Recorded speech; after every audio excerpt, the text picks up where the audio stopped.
Good morning. Today I chose a short poem that just speaks to me, and I thought it just goes along with the Live Out Loud theme for the month.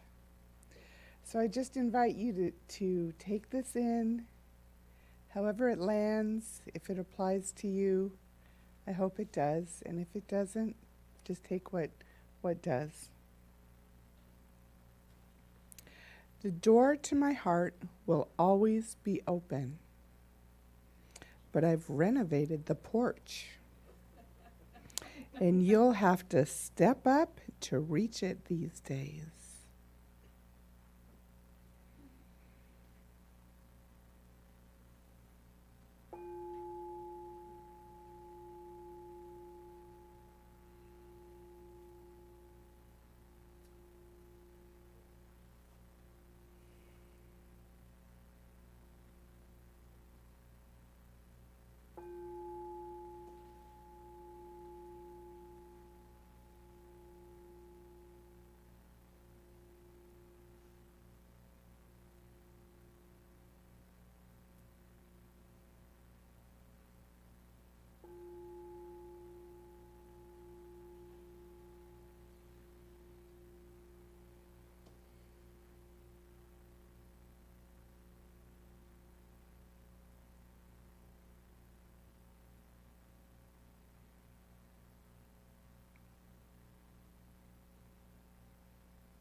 So it is in this place of silent contemplation that I turn my awareness to the presence of the divine, that one life that lives and moves and has its being and expression in all things.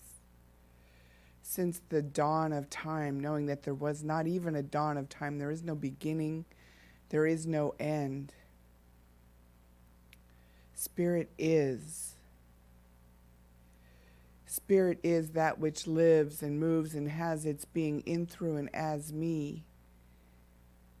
And that it expresses in all of life, in each one of us here today, in every life on the planet now, every life that ever has been, every life that ever will be.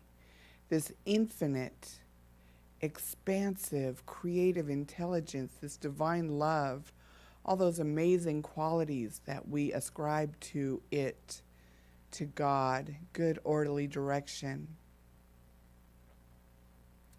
I just know that it is right here, right now, in this very room. I know that it is expressing itself in my life, as my life, through my life. I know that the ideas that come to me, that come to each one of us, are divinely inspired. And then just to be a greater expression, a greater version of the grandest vision ever I had for myself, ever any of us have had for ourselves. And what I know is that we are expressing this divine life, this divine love. I know we are receiving, and there is no diminishment. No matter what we give, there is always more where that came from. And for this, I am just so grateful. And I'm grateful to come together today in this community with Reverend Suzette, and with the music, and with the technology, and the community, and everything that goes on here today. It fills me up. It nourishes my soul. And I know that's what it does for each one of us here today. It fills us up. It gives us the nourishment that we need to go out into the world and to be of service and to love and give and have our open hearts. And I'm just so grateful for this. I'm just so grateful. And so I just call this time good. I declare this sacred space. This is holy ground that we stand on. And I'm just so grateful for it. I just allow it to unfold and express, to be the divine expression of God. And I call it forth into being by saying, let it be done. And so it is. So it is.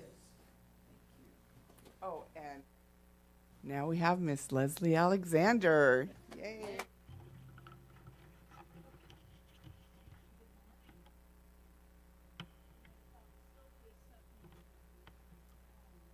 Been sung, and I realized that I sang this song almost exactly 1 year ago. Wow. Yeah, so there you have it. If you know this song, please sing with me.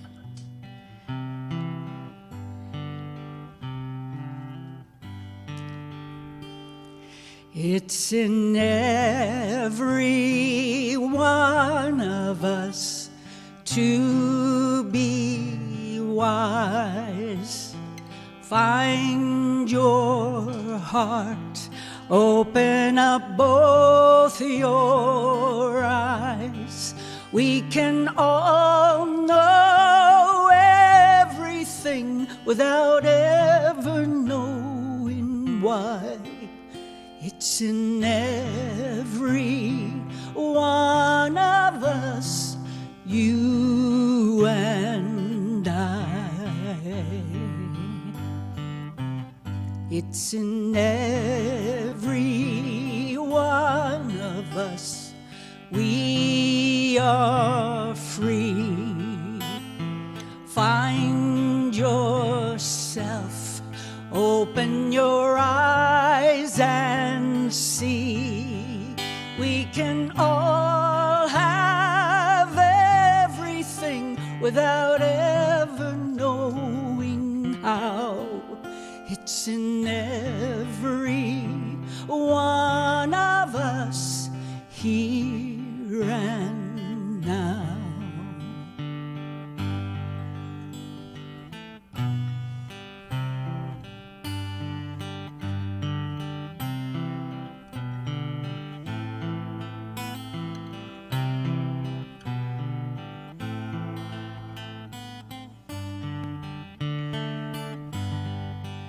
We can all without ever knowing how. It's in every one of us here and now.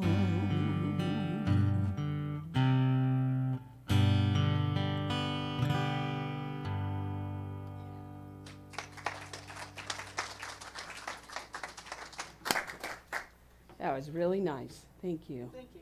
So good to see all of you here. Oh my goodness, lots of new faces. We don't make you stand up. I just want to let you know, okay? So for those of you that don't know me, I'm Reverend Suzette. I'm the senior minister here, and I'm just really happy to see you. Everybody weathered the storm, yes? Yes? I had some branches down this morning. It wasn't too bad, but yeah, it was really something. I have a stream in the back of my acre of land, and it would rain, and I thought, boy, it's really raining hard. And I listened, and it wasn't the rain. It was the river going behind my house. It was really something. So anyway, today's talk is called The Internal Song. Oh, I put the universal song. What could be that one too? But I'm going to do something a little bit different today. We're going to see 3 videos, actually one song. Some of you have been with me for a long time will know the person I'm going to talk about, who's going to sing to us. And then we'll see a video. But I want to first talk about this person that you're going to listen to. And I'm going to ask you to close your eyes and listen to his voice, listen to his words, because it's all about the artist of your soul. Dee, you might know who I'm talking about. Anyway, I want you to, when you see the picture of this gentleman, when I first started, I won't tell you how many years ago, but a long time ago, in religious science, he was in the same class as I was. He's a singer. I don't know if he still is a singer, but he eventually went to New York to become on stage. Laura, you'll know who I'm talking about. And I'll just tell you one little experience I had with him. We were in a class, and we had to do an exercise where you sat across from Jesus. And I had to look into his eyes. And I swear I saw Jesus in him. And not just, it was his soul that I saw. And so I love this man. He sang at my wedding. So I have a very deep connection with him. Although I went to New York and he didn't want to see me, but that was okay, I just know if we ever saw each other, it would be like coming home again. So we're going to start, and there's no video to this, so I want you to see his picture. Sorry, where's my clicker? We're missing the clicker. Can you forward it, please? And his name is Mark DeVille Jobson. Isn't he gorgeous? He's still that good looking, even after all these years. So I'm going to invite you to close your eyes, and we're going to play the song. Hopefully it'll come through the bows, and just hear his voice and hear his words. And then when we come back, I'll talk about that.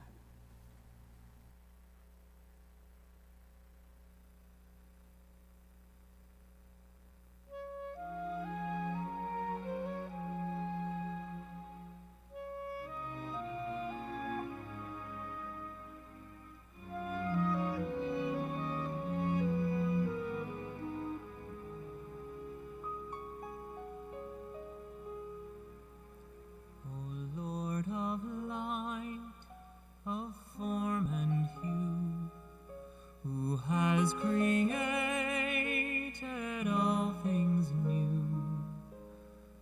Create in me from holy clay an instrument on which you play. God of the dance that planets tread, who walks beside and soars ahead. Oh, let me move to worship thee. Come, Holy Spirit, dance with me.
carve out my life, reshape and mold, and be the artist of my soul.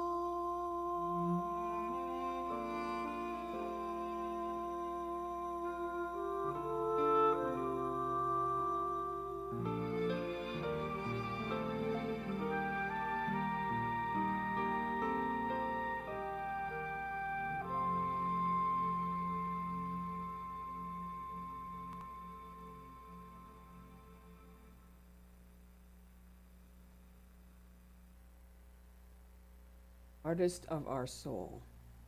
I think what happens in life is that life happens, right? It gets very busy. We're influenced by people, by situations, by all kinds of stuff, and we forget that this divine essence is right here, right now, to help us guide ourselves, to help us move through our lives, to know something greater, to absolutely know something greater. So today, my talk is about your internal talk. The ego. The ego, anybody have an ego out there that's been working lately? Yeah, it is. And it's real easy, right? Just turn on the radio. Boom, there it is. Just turn on your friend that doesn't know how to do anything, and just, it's there. You know what I mean? Anyway, the ego drowns out our soul. It drowns out our dreams, because it has a way of being very creative. Today, I'm going to talk about, it's not about it being bad, but it's about listening to what is it that you need to know to make your life greater. Because there's a switch that has to happen. We can just stay in that drowning place and live in that place, but if we're in that place, we cannot create harmony. So if you're here today, you were here to hear this message. Does everybody get that? You need to know there's an important reason why you're here today. Our Declaration of Principles, we say, we believe that the kingdom of heaven is within man, and that we experience this kingdom to the degree we become conscious of it. The key words here are conscious of it. All right, so I'm going to ask you a question. If you want to raise your hand, you can. If you don't, go like that. How many people this week had that little voice come up? Come on. Okay, good. Thank you for being honest. Because if you can't hear that voice, if you cannot, or whatever you call it, if you cannot hear that, you're not realizing that it's making things up. It makes it up. It's very creative. It's meant to be very creative. But here, we teach you, you know, on the wall there are words up there, but we teach you how to manage through to live in this other world. If we're not conscious of this, we cannot live in the kingdom of heaven. It will not exist. It will you'll just be in that role, and you'll just keep going down and keep going and going and going.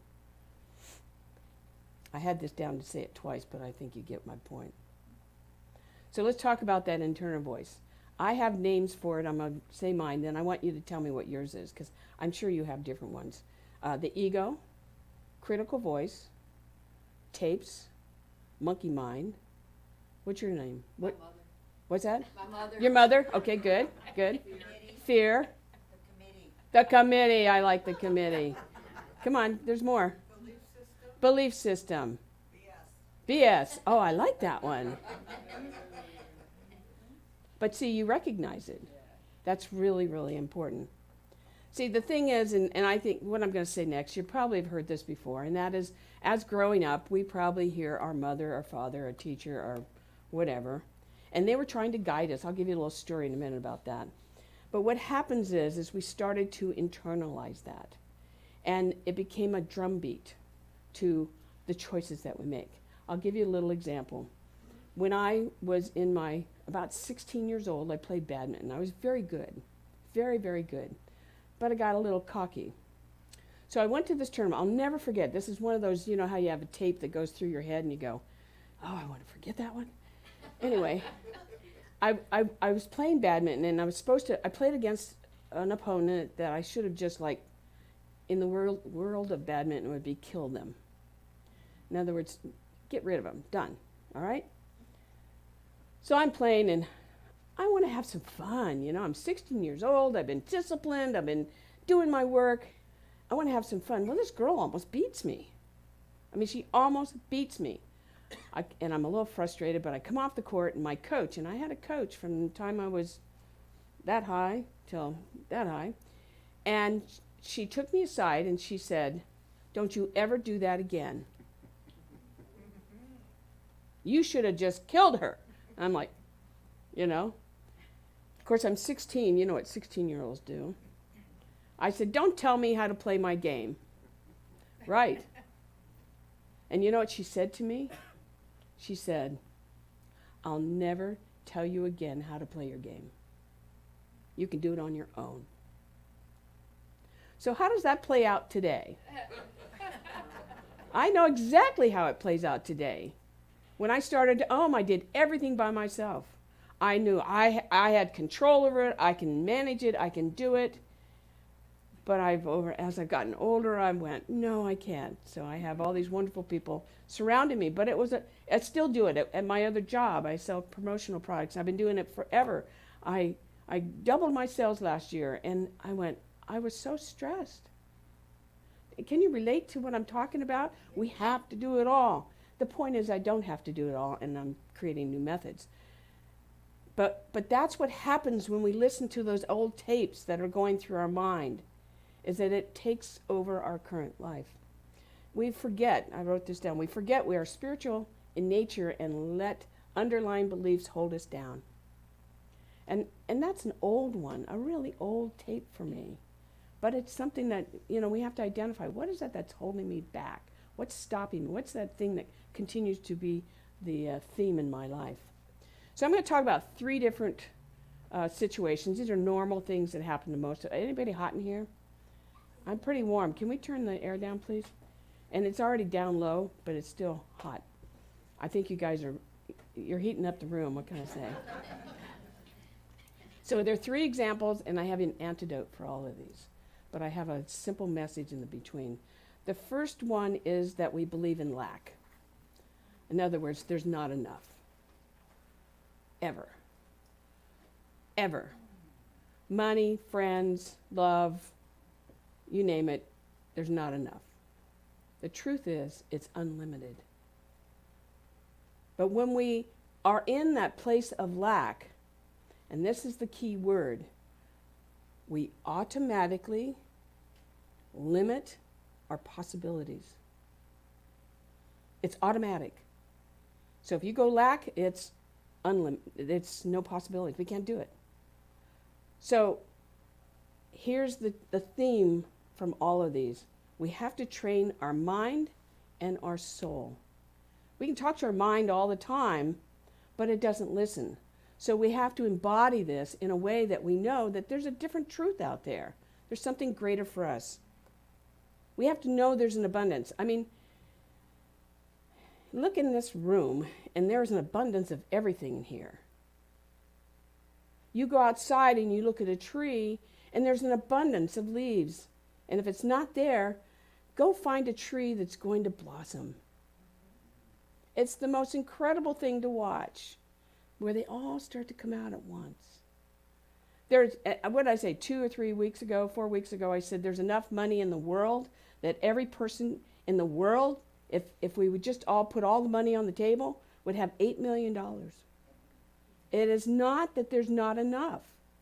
It's just, how do we tap into it?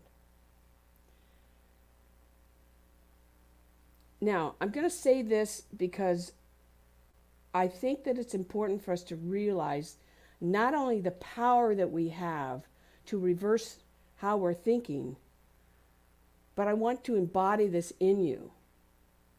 This is important. Each time we reverse a thought, lack, limitation, abundance, we make a new impression on our mind. Do you get that? It's really important you get this. A synopsis. We create a new road for that thought to go. And eventually, and I'm standing here, and everybody, some of you don't know me, but I lost everything one time, at one point in my life, everything. And I had to do this, so I know this stuff works. But eventually, what it will do is it will erase the old thought and belief. Eventually. Now, I know I have those little thoughts and beliefs, but they don't dominate me anymore. I see some heads. You get it. It doesn't dominate me anymore. So think about that. And this little tiny lesson right here is enough for you to go. And I talk to people all the time that they're just running and running and running and running and running. In fact, somebody I told a couple weeks ago or 3 weeks ago said, "You're not a victim here." Because the thought that was going through their head was just about being a victim. I said, "What do you need? Come back to you.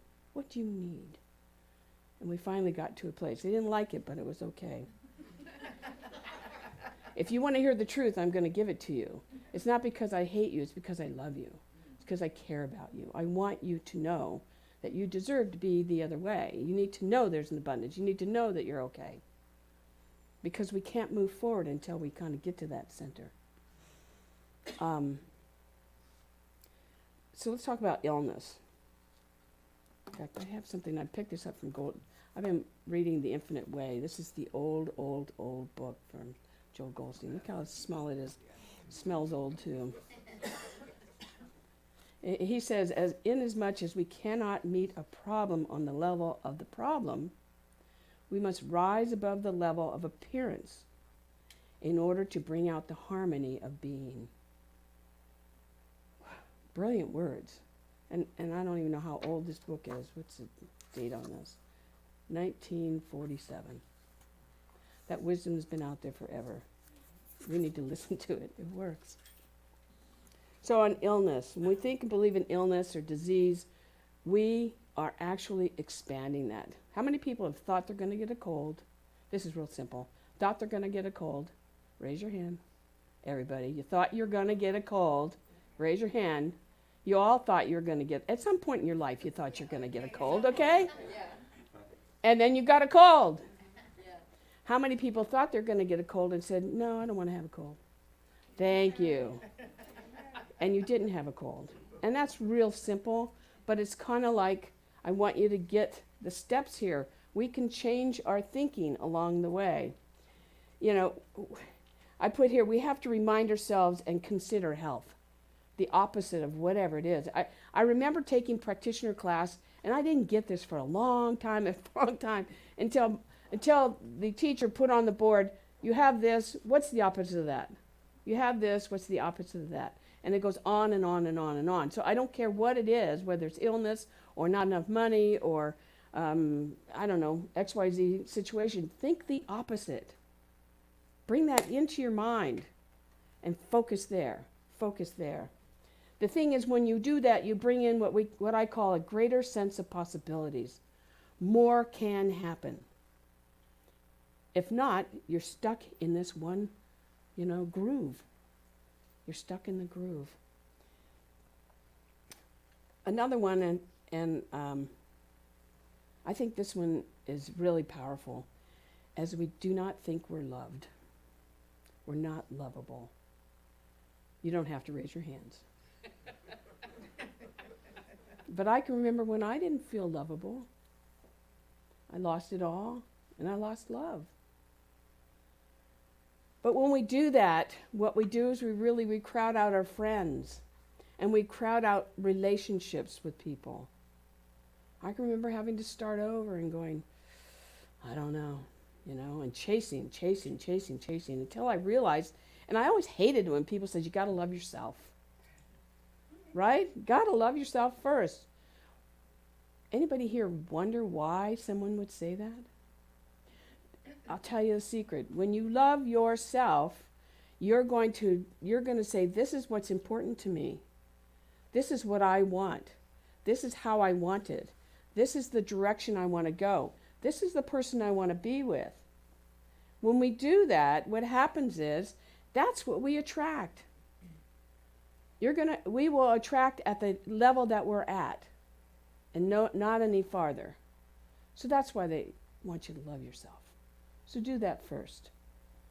When you really love yourself, you will not need anyone. But that's darn it when they come. They show up. They show up. The other thing is that we sometimes feel alone when we don't have love. We feel like we're all by ourselves. And the thing is, and I'm going to say this again, you have to remind your soul and your mind that you're not alone. Because we are incredibly creative beings on this earth. We are very creative, and all we have to do is activate our consciousness to move us into that creative place. I won't go into the story of when I had to leave my last church. And I was kind of pushed out. I didn't know why. I still don't know why, and I don't really care anymore because I have you. I have 15 years of you, of growing to know me, growing to know what is it that people want, and then trying to bring that forward. But I can tell you that someone gave me a clue in the midst of my pain and my suffering. They said, just go create.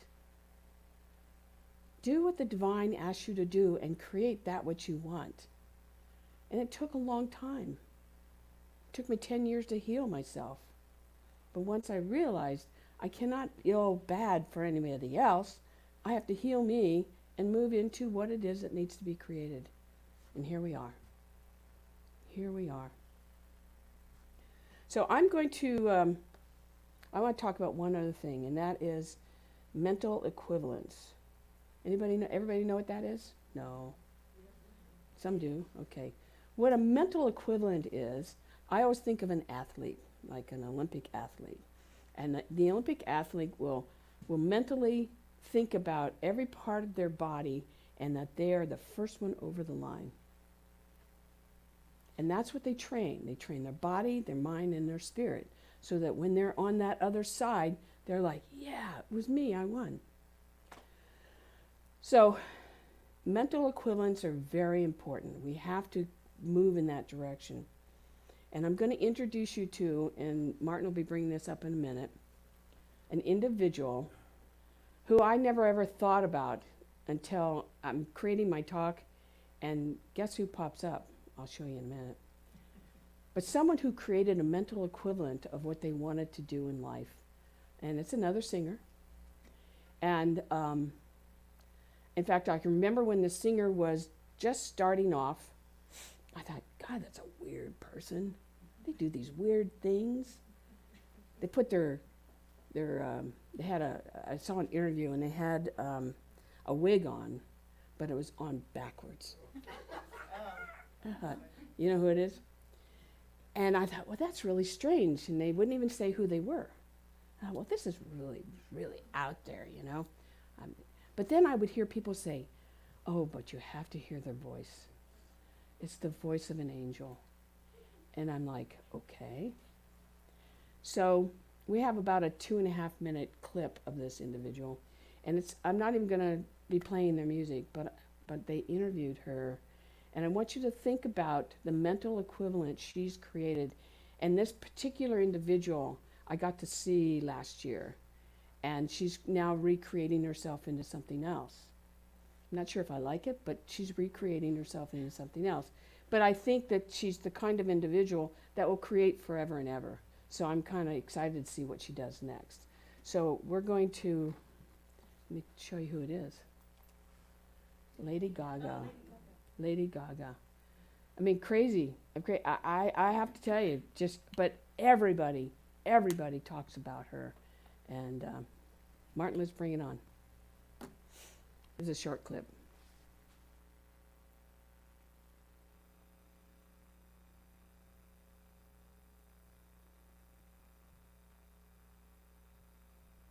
I became so obsessed with the poetry and the spirit of rock and roll and how I could synthesize it into pop music. But I always wanted to be a pop singer.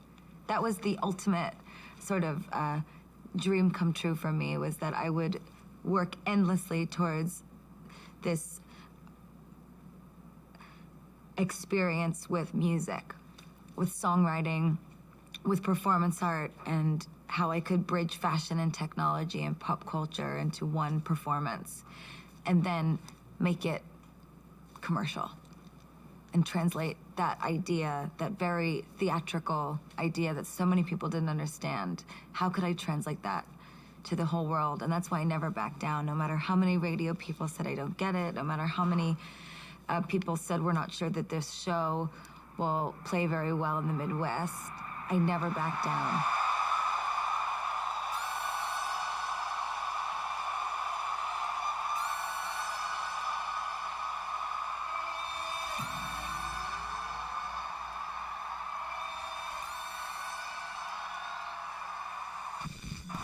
I saw her performing at a very small club in Manhattan.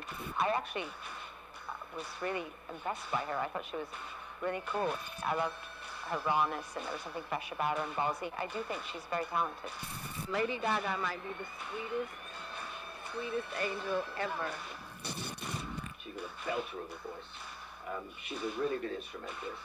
She's got a great sense of drama, and anybody could turn up to an awards ceremony dressed as a bacon sandwich, gets my vote. I mean, she's great. She's just so down to earth, and she's the only exciting thing in pop music that's out there at the moment. Anybody that gets visual on stage and is in your face, she's the most exciting thing I've seen in a decade. I've always been a fan, but I've made a new friend because she's lovely. She's a great talent, you know. She's, people are not going to believe how long she's going to sustain and how popular she'll be through the years. She is a very talented human being.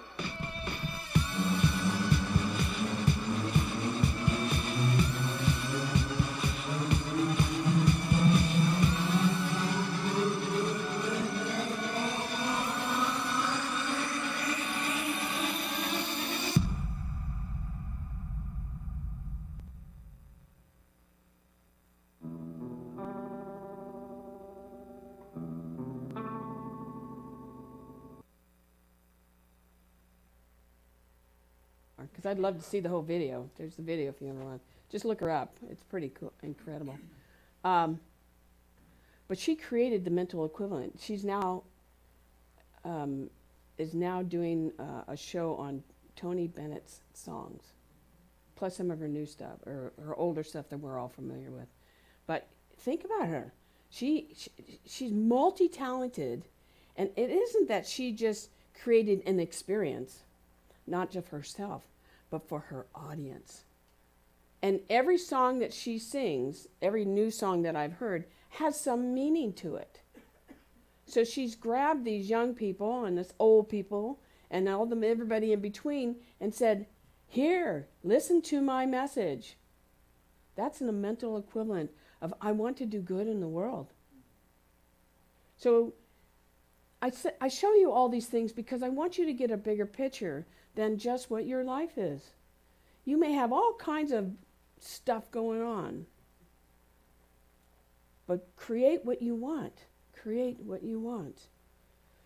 I think this video, I'm sorry, I've got 3 things up here. This is another part of our Declaration of Principles, but it really says who she is. And so when I read this, I went, boy, she really is moved by spirit. Anyway, the power to live is within the self, implanted by the divine. Ultimately, every man, I'll add woman, will realize his or her inner kingdom, which will become him or her as the tree of life, providing food, shelter, perfection, and joy.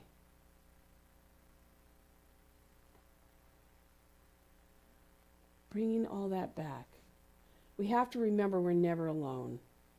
We all have problems. Anybody not have a problem today? We all have an issue. You don't have any? Okay, good. We got one here. We all have stuff going on. So, you know, it's interesting because when I wrote this and then I thought about, and I don't, well, somebody says talk about yourself, so I'll keep talking about me. But when I went through I was alone, nobody cared about me, and I didn't want to reach out, it cost me a lot. At one point I seriously lost everything, and I was so ashamed of that I did this or that I was going through this. So I remember going to Washington, state of Washington, and I went to Religious Science Church, a little old-fashioned church, the hard benches. So you guys got cushy here. The hard benches, and I'm sitting in the back row, and I'm just bawling my eyes out. And somebody comes to me afterwards and says, would you like a prayer? And I'm like, oh no, don't get close to me. Don't give me that stuff. Don't talk to me about that. And it took me 25 years to rebuild my life. It's okay because it was my path. And part of my path is being able to say to anybody, and I don't care who it is, that you will be okay. You will be okay. You will get through this. You will move into the direction you want to move. Just trust. Trust in the divine to move through your life. Do not be afraid of that essence that's there. It's for you. It's here to make you know you will have an okay time. So, the only other thing I really want to say is that one of the things that makes this center different than some places, and I'm just going to say it makes us different, is that we have practitioners and ministers. We have, well, almost 4, 3.5. Natasha's a 3/4 now. But we have 4 ministers. We have 5 practitioners, I believe 4 or 5 practitioners. And we're all here to pray with you. Now, I will also say that many of you will say, come up to me and say, but you don't have time. You call me. If I don't have time, I'll make time. Any of our ministers will make time to pray with you, to know a higher truth. And that's the thing. Our prayer is very simple. God is all there is. I'm connected to that. Here's what I want you to know. I give thanks for that, and I let it go and let Spirit take it, create the road, create the way. And then our job at that point is just to hold on to that vision, not to be afraid of that vision and make it work for us. So I want to encourage you to reach out to people. Don't be afraid. That's what we got trained to do. And the training is not easy. It's usually 2 to 3 years of just taking basic classes. Then a practitioner has to go through 2 more years, 1 to uncover their own stuff, and 2 to then know how do they convert that into how do I support someone else. Because when you see a practitioner, we do not want them to be triggered by your thing, your stuff. Seriously. Because if they're triggered, they're just going to buy into where you're at. We don't want them to do that. So instead, we want them to know a higher truth for you and to move you into that and hold that there. I was going to say there's one, if you can't do it, Dr. Ken Gordon, who used to be a spiritual leader, he says this, if you believe that I believe this for you, then borrow my belief. There's a power in the universe and we can use it. It's there. And sometimes we just can't grab it. We can't hold on to it. I can remember times I couldn't. And I would walk up to a practitioner and say, I want to be just like you. And they say, okay, let's move you in that direction. So I have 3 or 4 things here I want you to do this week. I like to give homework, right? And then we're going to listen to Mark again, and then I'll pray us out, and we'll have Leslie back.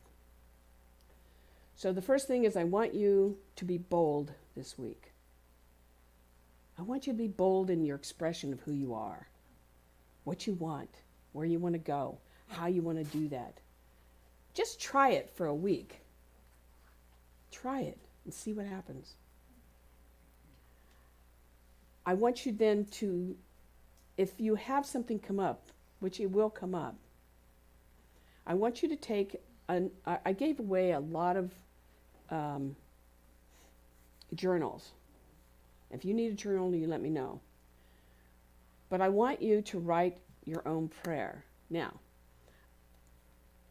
I've talked to people about this method for a long time, but I don't think I've ever said it from the pulpit.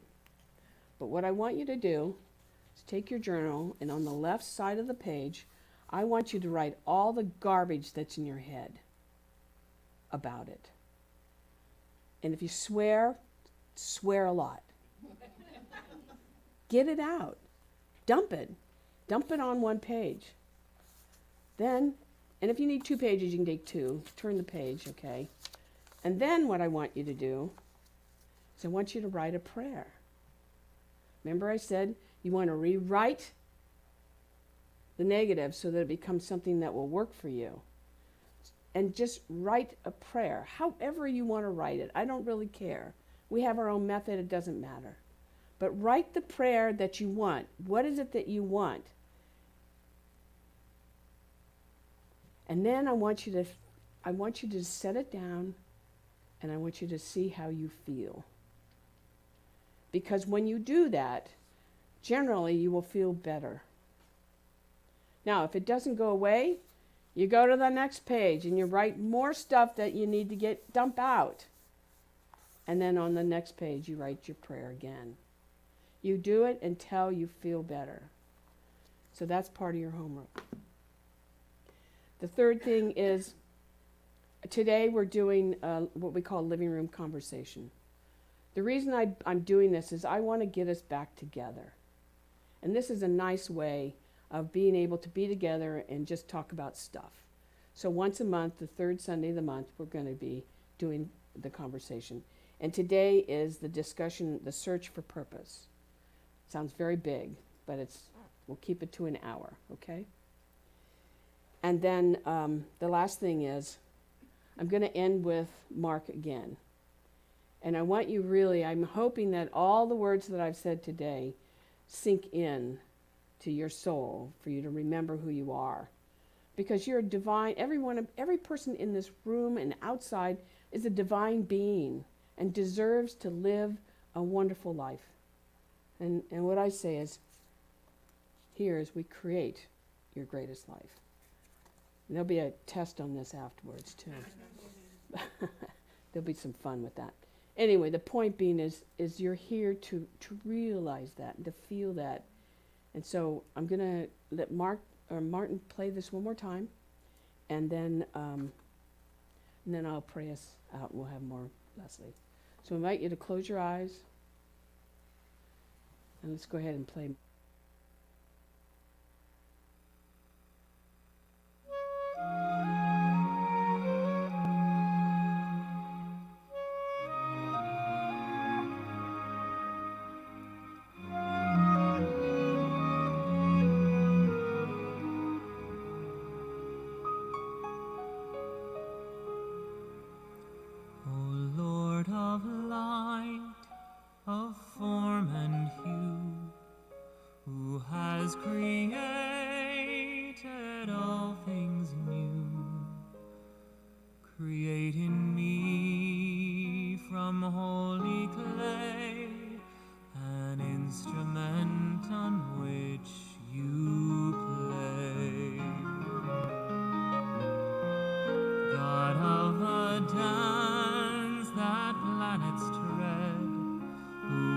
Beside and soars ahead, oh, let me move to worship thee. Come, Holy Spirit, dance with me. God of the living word, poet of time, teach me words in your cadence and rhyme. O Lord of beauty, Lord of art, who gives a song for every heart, carve out my life, reshape and mold, and be the artist of my soul.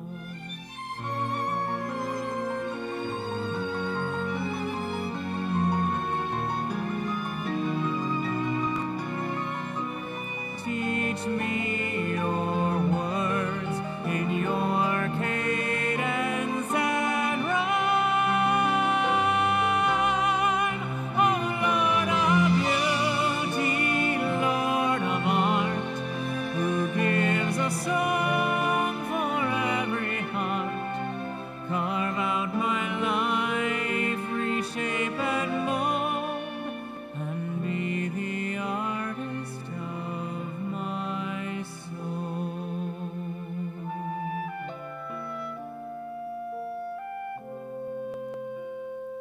carve out my life, reshape and mold, and be the artist of my soul.